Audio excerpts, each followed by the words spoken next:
Alam niyo ba yung pakiramdam paggising niyo sa umaga, bago pa man sumayad ang inyong mga paa sa sahig, uupo kayo kukusutin ang mga mata at maghihintay. Hinihintay ninyong luminaw ang inyong paningin, ngunit imbes na malinaw tila may ulap o malabo. Ang mga numero sa orasan ay medyo malabo ang liwanag ng umaga, ay nakakasilaw sa mata, at ang inyong mga talukap ay parang mabigat halos magaspang na parang liha. Sa loob ng ilang minuto, pakiramdam nyo ay hindi pa nagigising ang inyong paningin kasabay ng inyong katawan. Kung kayo ay lampas 60 taong gulang, na malamang ay alam na alam nyo ang tinutukoy ko. Marami sa aking mga pasyente ang nag-aakala na ito ay hindi maiiwasang bahagi lamang ng pagtanda, isang kabayaran sa ating pagkaedad. Iniisip nila na kailangan na nilang magpalit ng grado ng salamin o kaya ay kailangan na lang nilang tiisin ang labong ito tuwing umaga. Ngunit sa aspetong pisyolohikal, may mas tiyak na nangyayari habang kayo ay natutulog.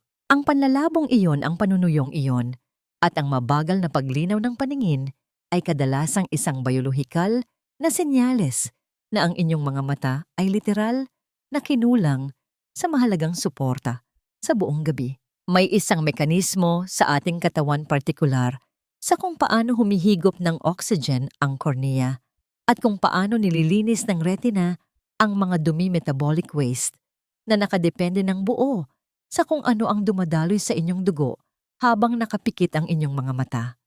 At heto ang nakakabighani at madalas na hindi napapansin na katotohanang medikal, maaari nating impluwensyahan ang kalidad ng sirkulasyong yan at ang proseso ng pag-aayos na walang kahit anong inire-resetang gamot o masakit na pamamaraan. Ngayong gabi, gusto kong ibahagi sa inyo ang isang tiyak na hakbang na kinabibilangan ng 3 napakakaraniwang pagkain. Kapag kinain ito sa tamang paraan, bago matulog nagtutulungan ang mga ito upang bigyan ng sapat na tubig at kahalumigmigan ang mga tisyo ng mata, kumpunihin ang mga nasirang selula, at tulungan kayong gumising na may mas matalas at mas malinaw na paningin. Ako po si Dr. Elena Reyes. Sa loob ng mahigit 35 taon, inilaan ko ang aking profesyon sa geriatric medicine o medisina para sa mga nakatatanda. Tinutulungan silang maintindihan na ang pagtanda ay hindi nangangahulugang paghina. Ito ay tungkol sa pag-unawa sa nagbabagong makinarya ng inyong katawan at pagbibigay dito ng tamang nutrisyon. Bago tayo pumunta sa siyensya ng panggabing rutinaryong ito, nais ko muna sanang makarinig mula sa inyo. Mangyari po lamang na mag-iwan ng komento sa ibaba kung ilang taon na kayo at kung saang probinsya o lungsod sa Pilipinas kayo nanonood. Nakakatuwang makita ang komunidad ng mga nakatatanda na gumagawa ng mga aktibong hakbang para sa kanilang kalusugan. Sinisiguro ko na binabasa at sinasagot ko ang inyong mga komento hanggat kaya ko. At kung nakikita ninyong nakakatulong ang impormasyong ito, mangyari po na ilalike ang videong ito, ibahagi ito sa inyong mga kaibigan na baka nakakaranas din ng problema sa paningin at mag-subscribe kung bago lamang kayo rito. Ngayon pag-usapan natin ang pisyolohiya ng inyong mga mata sa gabi at ang unang hakbang para ayusin ang panlalabo sa umaga. Upang maintindihan kung bakit malabo ang inyong paningin sa umaga, kailangan nating tingnan ang vascular system o ang daluyan ng inyong dugo. Ang inyong retina, ang tissue sa likod ng mata na sensitibo sa liwanag, ay may isa sa pinakamataas na metabolic rates sa buong katawan. Nangangailangan ito ng napakaraming oxygen at nutrisyon. Ang mga ito ay dinadala sa pamamagitan ng isang network ng napakaliliit na ugat na tinatawag na capillaries. Noong tayo ay bata pa, ang mga ugat na ito ay nababanat at matibay. Ngunit habang tayo ay nagkakaedad, lalo na paglagpas ng 60 taong gulang, ang ating mga ugat ay nagiging matigas at kumikitid. Kadalasan ito ay dahil sa panghabang buhay na maliliit na pamamaga, inflammation, bahagyang pagtaas ng presyo ng dugo, o simpleng natural na pagkawala ng elasticity o pagkababanat ng mga ugat. Kapag kayo ay natulog at humiga ng tuwid ang hemodynamics, ang pisika ng daloy ng inyong dugo ay nagbabago. Kung matigas na ang mga capillaries na yon, ang daloy ng dugo papunta sa retina ay nahihirapan sa mismong oras na kailangan ito ng mata para sa pagre-repair. Dito natin ipapakilala ang unang bahagi ng ating nutritional protocol. Ito ay isang pagkain na sa kasamaang palad ay nakilala lamang bilang tulong sa panunaw para sa mga nahihirapang dumumi, constipation. Ngunit pagdating sa kalusugan ng mga ugat ito ay napakabisa. Pinag-uusapan natin ang mga prunes. Gusto kong ihinto ninyo ang pagtingin sa prunes bilang solusyon lang sa pagdumi at simulan itong ituring bilang suporta sa inyong mga daluyan ng dugo. Ang dahilan kung bakit natin gagamitin ang prunes sa tiyak na hakbang na ito ay hindi para sa panunaw, kundi dahil sa mataas nitong konsentrasyon ng vitamin K, isa at potassium, at kung paano nakikipag-ugnayan ang dalawang nutrisyong ito sa inyong tumatandang cardiovascular system. Tingnan muna natin ang vitamin K1. Karamihan sa mga tao ay kilala ang vitamin K para sa pagpapalapot ng dugo, blood clotting, ngunit mas malalim pa ang papel nito. Ang vitamin K ay mahalaga para ma-activate ang isang protina na tinatawag na matrix glycoprotein na tumutulong na maiwasan ang paninigas calcification ng inyong mga ugat. Sa madaling salita, tinutulungan nitong manatili ang calcium sa inyong mga buto at inilalayo ito sa inyong mga daluyan ng dugo. Para sa maliliit at maselang capillaries sa inyong mga mata, ang pananatiling nababanat o flexible ay ang pagkakaiba sa pagitan ng magandang sirkulasyon at mahinang sirkulasyon. Kung manigas ang mga ugat na yon, ang mga nutrisyon tulad ng lutein o vitamin A ay hindi pisikal na makakapunta sa retina. Para itong isang delivery truck na puno ng mga supply pero hinarangan naman ng kalsada papunta sa bahay. Sa pagkain ng prunes, ibinibigay ninyo ang vitamin K1 na kinakailangan upang mapanatili ang pagkababanat ng mga ugat na sinisigurong ang mga kalsada patungo sa inyong mga retina ay nananatiling bukas. Pagkatapos ay nariyan ang potassium factor. Isa sa mga dahilan kung bakit parang maga o malaki ang inyong mga mata sa umaga ay may kinalaman sa balanse ng likido at presyon sa loob ng mata, intraocular pressure. Habang tayo ay natutulog, depende sa posisyon ng ating ulo at antas ng tubig sa katawan, maaring tumaas ang presyon sa mata. Sa isang nakababatang individual, madali itong nababalanse ng katawan. Sa mga nakatatanda, madalas nating nakikita ang pagkaantala sa pagbabalanse nito na nagdudulot ng mabigat at magang pakiramdam. Potassium ang pangunahing electrolyte na responsable sa pagbabalanse ng sodium at pag-regulate ng presyon ng likido sa loob ng mga selula. Ayon sa mga pananaliksik, ang sapat na potassium sa katawan ay nauugnay sa mas mahusay na regulasyon ng intraocular pressure na isang kritikal na salik sa pag-iwas sa pagkasira ng optic nerve. Mayroon akong pasyente kamakailan, tatawagin natin siyang Mang Juan, na nasa edad 70 na nagreklamo na ang kanyang paningin ay parang maulap sa unang oras ng bawat araw. Sinuri namin ang kanyang dieta at napagtanto na halos wala siyang nakukuhang potassium. Ipinakilala namin ang protocol na ito simula sa prunes hindi para ayusin ang kanyang sikmura, kundi para ayusin ang balanse ng likido sa kanyang katawan. Sa loob lamang ng ilang linggo, malaki ang nabawas sa panlalabo ng kanyang paningin tuwing umaga.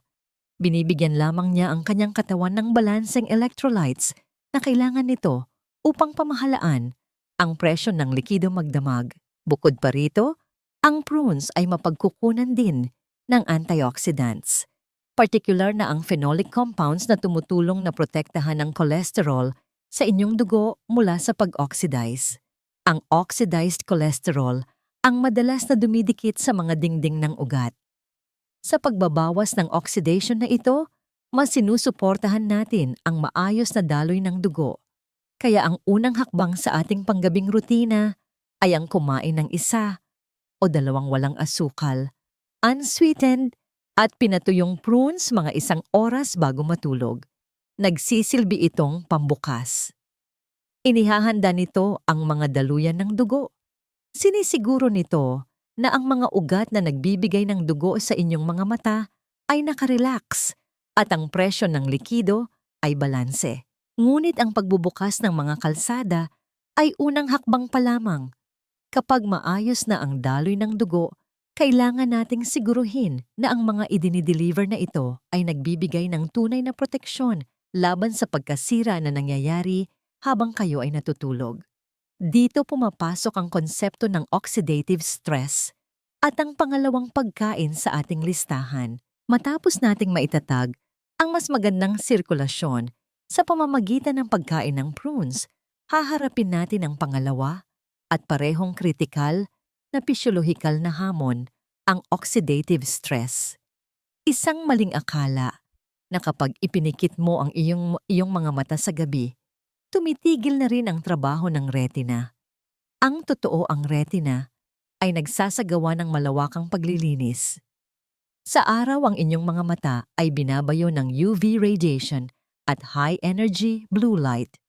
Ang pagkakalantad na ito ay lumilikha ng mga free radicals, mga hindi matatag na molecules na maaaring makasira sa mga istruktura ng selula.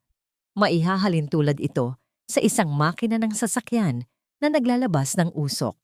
Kung hindi mailalabas ang usok na yon o kung hindi inapoprotektahan ang makina mula sa init na nililikha nito, magsisimulang kalawangin at masira ang mga pyesa. Sa mata ang kalawang na ito ay nagpapakita bilang pagkasira sa makula at panlalabo ng lens. Sa makatuwid ang pangalawang bahagi ng ating panggabing rutina ay dapat magsilbing isang biolohikal na kalasag. Kailangan natin ng isang malakas at fat-soluble na antioxidant na makakapasok sa cell membranes ng mata at mapupuksa ang mga free radicals na ito habang kayo ay natutulog. Kaya tayo gagamit ng pistachios. Ngayon maaari kayong magtaka. Bakit particular na pistachios? Bakit hindi carrots o madadahon na gulay? Ang sagot ay nakasalalay sa biochemistry ng mismong mata. Ang retina ay napakayaman sa fatty acids. Upang maprotektahan ang matabang tissue, kailangan ninyo ng isang antioxidant na hiyang sa taba. Ang pistachios ay may pambihirang taas ng gamma-tocopherol na forma ng vitamin E. Ang vitamin E ay kakaiba dahil nakaupo ito mismo sa loob ng cell membrane. Isipin nyo na may pader ng kuta na nakapalibot sa mga selula ng inyong retina. Ang vitamin E ay kumikilos na parang gwardya na nakatayo sa pader na yon. Kapag tinangkang umatake ng isang free radical sa cell membrane, isang proseso na tinatawag nating lipid peroxidation, isinakripisyo ng vitamin E ang sarili nito upang puksain ang banta na iyon. Napakahalaga nito para sa mga nakatatanda dahil ang ating natural na depensang antioxidant ay humihina habang tayo ay tumatanda. Sa pamamagitan ng pagkain ng pistachios, mano-mano ninyong pinupunan muli ang mga gwardyang ito. Nilalagay ninyo ng direkta ang proteksyon kung saan pinakamalamang na mangyari ang pagkasira. Ngunit ang pistachios ay nag-aalok din ng pangalawang benepisyo na masasabing kasing halaga rin para sa paningin ang pag-regulate ng inyong circadian rhythm, ang orasan ng katawan. Ang malalim at nakakapagpanumbalik na tulog, restorative sleep, ay napaka-importante para sa kalusugan ng mata. Sa pinakamalalim na yugto ng pagtulog, nagiging aktibo ang glymphatic system, ang sistema na naglilinis ng dumi ng central nervous system na kinabibilangan ng optic nerve. Kung pangit ang tulog ninyo o kaya ay putol-putol, naantala ang siklong ito ng paglilinis ng dumi. Ang mga metabolic waste, tulad ng lipofuscin, ay nagsisimulang maipon sa retinal pigment epithelium. Sa paglipas ng mga taon, ang pagkaipon na ito ay nagdudulot ng macular degeneration. Ang pistachios ay isa sa pinakamabisang pinagkukunan ng melatonin sa pagkain. Hindi tulad ng sintetikong melatonin supplement na minsan ay nagbibigay ng sobrang taas na dosage na nagpapabigat ng ulo. Kinabukasan ang melatonin sa pistachios ay madaling maabsorb ng katawan at nagmumula sa natural na forma na naglalaman ng magnesium at vitamin B6. Ang kombinasyong ito ay hindi lamang basta magpapatulog sa inyo. Pinapadali nito ang paglipat patungo sa mga restorative phases ng inyong pagtulog. Tumutulong ang magnesium na i-relax ang mga smooth muscles at ang nervous system, habang ang vitamin B6 naman ay nakakatulong sa paggawa ng sariling neurotransmitters ng katawan. Kapag kumain kayo ng kaunting dakok ng pistachios, mga 5 hanggang 7 butil, bago matulog, may 2 bagay kayong ginagawa nang sabay nagbibigay kayo ng vitamin E upang magsilbing kalasag ng retina mula sa pagkasira at nagbibigay kayo ng suportang neurochemical upang pumasok sa malalim na siklo ng pagtulog na kinakailangan upang linisin ang mga dumi sa katawan. Madalas kong ipinapaliwanag sa aking mga pasyente na dapat nating ituring ang mata bilang bahagi ng utak. Sa istruktura, isa itong extension ng utak. Kung paanong alam natin na kailangan ng utak ang malalim na tulog para maiwasan ang paghina ng pag-iisip, kailangan din ng mata ang malalim na tulog para maiwasan ang paglabo ng paningin. Mayroon akong pasyente, isang ginang na nagngangalang Aling Lita, na labis na nahihirapan sa nakakasilaw na liwanag kapag nagmamaneho sa gabi at sa panunuyo at magaspang na mata sa umaga. Nang suriin namin ang kanyang pamumuhay, nalaman namin na napakapangit ng kalidad ng kanyang tulog. Madalas siyang nagigising sa gabi. Sa pamamagitan ng pagdaragdag ng maliit na serving na ito ng pistachios sa kanyang panggabing rutina, natugunan namin ang parehong problema. Ang vitamin E ay nagbigay ng proteksyon sa lipid na kailangan ng kanyang nanunuyong mga mata, at ang natural na melatonin ay nagpaganda ng dire-diretsyong tulog niya. Pagkalipas ng 1 buwan, ibinalita niya na hindi lang gumanda ang kanyang tulog, kundi malaki rin ang nabawas sa pakiramdam na parang may lihase sa kanyang mata paggising. Mahalagang tandaan na ang partikular na uri ng pistachio ay mahalaga. Gusto natin ang hilaw raw o dry roasted at walang alat unsalted na nuts. Ang sobrang asin ay maaaring magpataas ng presyon ng dugo at maging sanhi ng fluid retention o pagmamanas na siyang eksaktong kabaligtaran ng nakamit natin mula sa potassium sa prunes. Gusto natin ang mga benepisyong laban sa pamamaga ng walang pabigat na dala ng sodium. Kaya nariyan ang prunes para buksan ang mga daluyan ng ugat at ang pistachios para magbigay ng antioxidant na kalasag at suporta sa pagtulog. Ngayon, kailangan natin ang huling bahagi ng puzzle.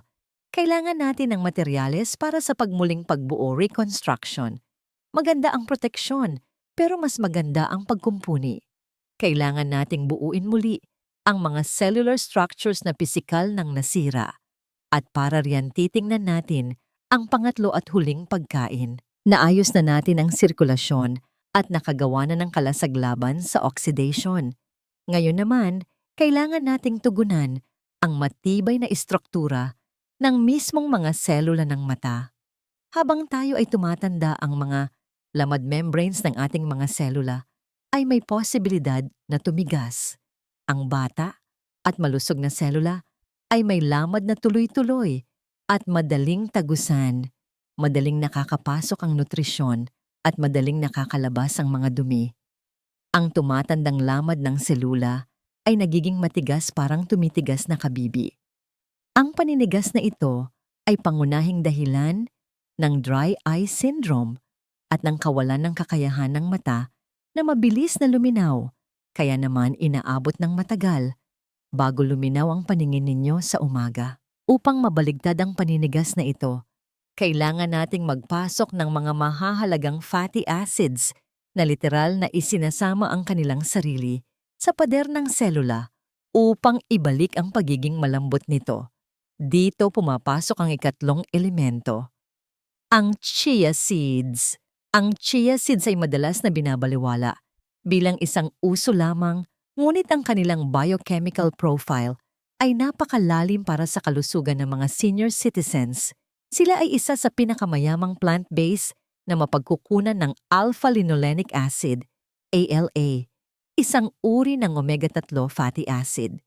Bagamat totoo na kailangan pang baguhin ng katawan ang ALA upang maging aktibong forma ng EPA at DHA, at ang bilis ng pagbabagong ito ay bumabagal sa pagtanda. Ang ALA mismo ay may mahalagang papel sa istruktura ng selula. Kapag kinukonsumo ninyo ang mga fatty acids na ito, ginagamit ito ng katawan upang tapalan at buuing muli ang cell membranes. Isipin nyo ito na parang paglalagay ulit ng langis sa maingay na bisagra ng pinto. Sa pamamagitan ng pagsasama ng mga malulusog na tabang ito sa tissue, pinapaganda natin ang pagiging flexible ng mga selula sa ibabaw ng mata. Nakakatulong ito upang mas kumapit ang tear film, ang manipis na tubig na bumabalot sa inyong mata sa cornea. Ang dry eye sa mga nakatatanda ay bihirang dahil lamang sa kakulangan ng tubig. Kadalasan ay dahil ito sa kakulangan ng lipid, langis layer, na pumipigil sa pagkatuyo o pag-evaporate ng mga luha. Kung mahina ang inyong oil layer, natutuyo ang inyong mga luha habang kayo ay natutulog, kaya kayo nagigising na may magaspang at mahapding pakiramdam.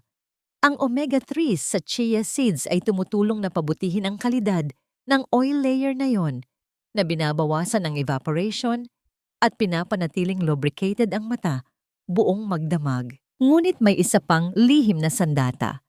Ang chia seeds pagdating sa hydration, ang pagiging malapot, mucilaginous nito. Kapag binabad ninyo ang chia seeds sa tubig, nagiging gel ito. Ang gel na ito ay nagsisilbing mekanismo ng dahan-dahang paglalabas ng tubig, slow-release hydration. Habang kayo ay natutulog, natural kayong nawawalan ng tubig sa katawan. Nawawalan kayo ng tubig sa pamamagitan ng paghinga at pagpapawis. Ang pagkatuyong ito ng katawan ay unang nakakaapekto sa mga mata. Ang tubig na hawak sa chia gel ay dahan-dahang inilalabas sa bituka, kaya naman nananatiling matatag ang antas ng tubig sa inyong dugo sa buong gabi, kaysa kung umiinom lang kayo ng isang basong tubig na malamang ay gigisingin lang kayo para umihi sa madaling araw. Ang tuloy-tuloy na hydration na ito ay napakahalaga para sa vitreous humor, ang tila gel na substansya sa loob ng inyong eyeball upang mapanatili ang hugis at linaw nito. Kaya paano natin pagsasamahin ang tatlong elementong ito sa iisang simple at epektibong estratehiya? Ayaw nating gawin itong komplikado. Ang layunin ay ang pagiging tuloy-tuloy o consistency. Mga 45 minuto hanggang 1 oras bago kayo magplanong matulog, gagawa kayo ng isang maliit at medikal na merienda. Kunin ninyo ang 2 prunes para sa suporta sa inyong ugat. Kunin ninyo ang 5 hanggang 6 na walang asukal, unsalted na pistachios para sa vitamin E at melatonin. At maghanda kayo ng 1 kutsara ng chia seeds. Sa pinakamainam, ang chia seeds ay dapat na ibabad sa kaunting tubig o gatas tulad ng almond milk sa loob ng mga 20 minuto hanggang sa maging gel ito. Mahalaga ang pagbababad na ito. Ang pagkain nito ng tuyo ay hindi nagbibigay ng parehong benepisyo sa hydration at mas mahirap itong matunaw sa tiyan. Maaari ninyo silang kainin ng hiwa-hiwalay o kaya naman, gaya ng madalas na ginagawa at nagugustuhan ng mga pasyente ko, maaari ninyong paghaluin ang lahat ng ito sa isang maliit na mangkok ng simpleng yogurt. Ang yogurt ay nagdadagdag ng kaunting protina at probiotics, ngunit ito ay nagsisilbi lamang na basihan para sa ating 3 pangunahing sangkap. Hindi ito isang mabigat na pagkain. Ito ay isang kasangkapang nagpapagana sa kalusugan. Nagbibigay kayo ng mensahe sa inyong katawan na tapos na ang araw at nagsisimula na ang oras ng pag-repair at paggaling. Inire-recommenda kong gawin ito sa isang tahimik at payapang lugar. Patayin ang telebisyon, itabi ang telepono. Ang mga stress hormones tulad ng cortisol ay direktang kumakalaban sa melatonin at nagpapakipot ng mga daluyan ng dugo. Kung kakainin ninyo ang mga pagkaing ito habang nai-stress o nag-i-scroll sa mga balita, kinokontra ninyo mismo ang proseso ng paggaling na sinusubukan nating suportahan. Kumain ng dahan-dahan sa pag-iisip na ibinibigay ninyo ang mismong biolohikal na kailangan ng inyong mga mata para gumaling. Sa pagtatapos ng ating talakayan ngayong araw, gusto ko kayong iwanan ng isang huling kaisipan na nanggaling sa aking 35 taon ng pag-aalaga sa mga pasyenteng nasa edad 60, 70 at 80. Madalas nating minamaliit ang kapangyarihan ng nutrisyon dahil ito ay tahimik na kumikilos. Hindi ito nagbibigay ng mabilisang resulta tulad ng isang operasyon o ng agarang epekto ng isang malakas na gamot.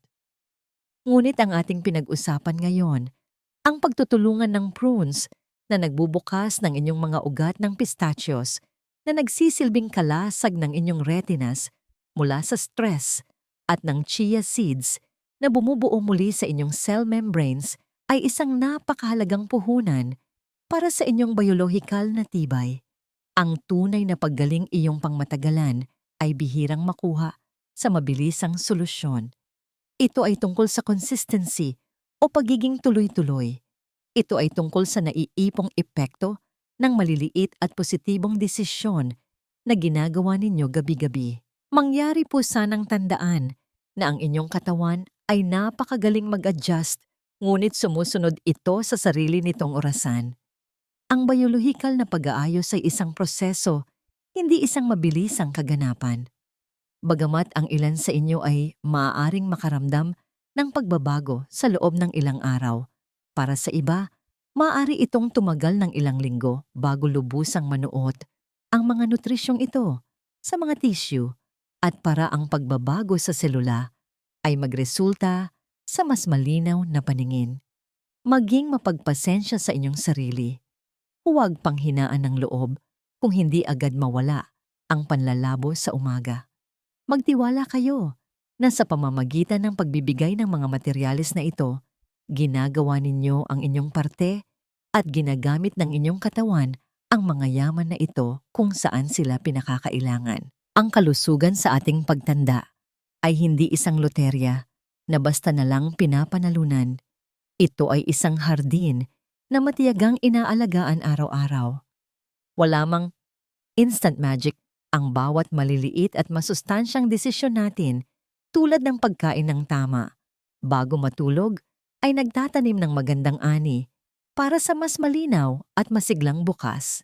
Kung nakakita kayo ng halaga sa mensaheng ito at kung may natutunan kayong bago tungkol sa kung paano gumagana ang inyong mga mata, mangyari po lamang na i-click ang like button.